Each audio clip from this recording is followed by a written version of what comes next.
কোটি লোকের সারা দিনে কোনো কামাই নাই। ও যদি বড় একটা অসুখে পড়ে ডাক্তারের কাছে যেতে পারবে না, ফি দেবে কোত্থেকে? আমি যদি ক্ষমতায় যাই, এই নির্বাচনে যদি আপনারা আমাকে ভোট দেন, সালাম সাহেবকে ভোট দেন, আমার দল যদি ক্ষমতায় যায়, তাহলে এই 2 কোটি মানুষের প্রত্যেককে আমি মাসে 1000 কোটি টাকা, 1000 কোটি টাকা। হাততালি কি বুঝে দিলেন? 1 কোটি টাকা শুনে না, 1000 ভোট হবে। বেগম জিয়ার তো খুব অসুখ, বেগম জিয়া এখন প্লেনেই উঠতে পারেন না। দোয়া করি আল্লাহর কাছে উনি তাড়াতাড়ি সুস্থ হোক। সারা জীবন সংগ্রাম করেছেন গণতন্ত্রের জন্যে, জেল খেটেছেন, নির্যাতন ভোগ করেছেন, ওনার সন্তান বিদেশে মারা গেছে, উনি সবার সঙ্গে সময় দিতে পারেননি, বড় ছেলের সাথে দেখা হয়নি। চাই তিনি যেন সুস্থ হয়ে আবার দেশের মাটিতে ফিরে আসুন। কিন্তু একই সাথে এটা বলবো, ওনার যে সংগ্রাম, সেই সংগ্রাম যাতে সফলও হয়। কিভাবে? এই যে ভোট হবে, ভোটের জন্য স্লোগান দিচ্ছেন, ভোট দেবার কথা বলছেন, আমি জানি না এখানে যারা যারা বসে আছেন, এখান থেকে দেখছি তারা সবাই মোটামুটি ভদ্রলোক। রাস্তা দিয়ে যে অটোগুলো যাচ্ছে, ইজি বাইক যাচ্ছে, ওরা সবাই, অথবা ধরেন আমি এখানে বসে থাকতেই আমার কাছে ভিক্ষা চাইতে আসলো একজন নারী, আরও 2-1 জন, এরকম কেউ আছেন আশেপাশে যাদের সারা দিনে কোনো ইনকাম হয়নি? মোনালিসা হেভি ফ্লো 15 পিস প্যাকেটের সাথে 8 পিসের একটি প্যাকেট একদম ফ্রি আছেন। অবশ্য কুড়িগ্রাম দেখতে বড় সুন্দর, প্রাকৃতিক দৃশ্য দেখলে, সবুজ দেখলে আমার নিজেরই মন ভরে গেছে। আমার বাড়ির পাশে বগুড়া, কিন্তু বগুড়াতে এত সবুজ নাই অন্তত আমার দেশে। এই কুড়িগ্রামে দরিদ্র মানুষ আছে? আরে রংপুর তো মঙ্গল দেশ, কুড়িগ্রামে থাকবে না? মাথা নাড়ান না, কথাও বলেন না কেন? কুড়িগ্রামের মানুষ ধনী লোক সব না? রংপুরের মানুষ সব ধনী লোক না? এই কয়েকদিন আগে একটা অর্থনৈতিক জরিপে প্রকাশ পেল, বাংলাদেশে এখনো 3,60,00,000 লোক গরিব। আমি আপনাদের কাছে জিজ্ঞেস করছি, ওই গরিব লোকগুলোর কাছে আগামী যে ভোট হবে, সেই ভোটে কি লাভ হবে? কখনো ভেবেছেন নিজে? ওই গরিব মানুষগুলো কখনো ভেবেছে?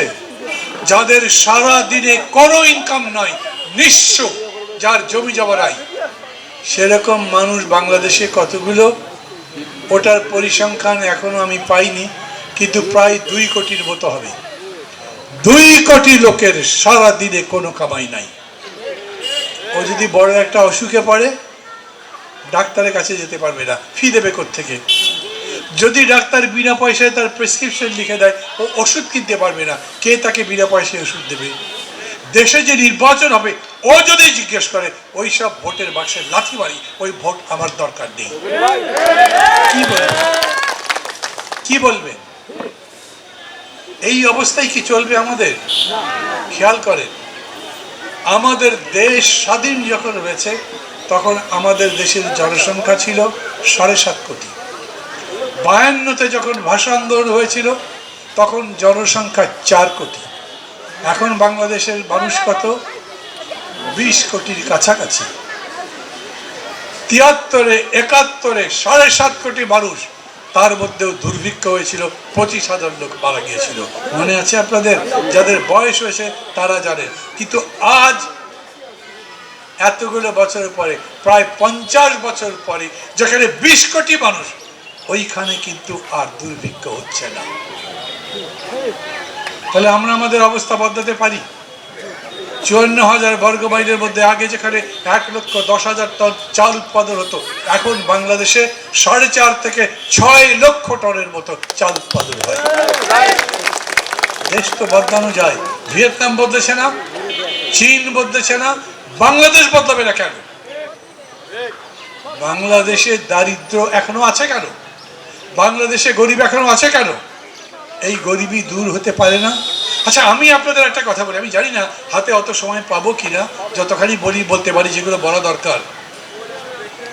বাংলাদেশে যদি 2 কোটি মানুষ থাকে যাদের কোনো ইনকাম নাই, রাষ্ট্রের দায়িত্ব আছে না তাদের ব্যাপারে? রাষ্ট্রের দায়িত্ব কি ওই লোকগুলো যাতে খেয়ে পরে বাঁচতে পারে? এখন আমি যদি বলি, আমি যদি ক্ষমতায় যাই, এই নির্বাচনে যদি আপনারা আমাকে ভোট দেন, সালাম সাহেবকে ভোট দেন, আমার দল যদি ক্ষমতায় যায়, তাহলে এই 2 কোটি মানুষের প্রত্যেককে আমি মাসে 1000 কোটি টাকা, 1000 করে টাকা, হাততালি কি বুঝে দিলেন? 1 কোটি টাকা শুনে না, 2 কোটি মানুষকে 1000 করে টাকা দিলে মাসে লাগবে 2 কোটি টাকা, 2000 কোটি টাকা, বছরে লাগবে 12,000 কোটি টাকা। কোনো টাকা এটা? বাংলাদেশের বাজেট হলো 8 লক্ষ কোটি টাকা, এর মধ্যে আমি বলছি 12,000 কোটি টাকা গরিব মানুষকে দিয়ে দেবো যাদের কোনো ইনকাম নেই। কোনো সমস্যা হবে?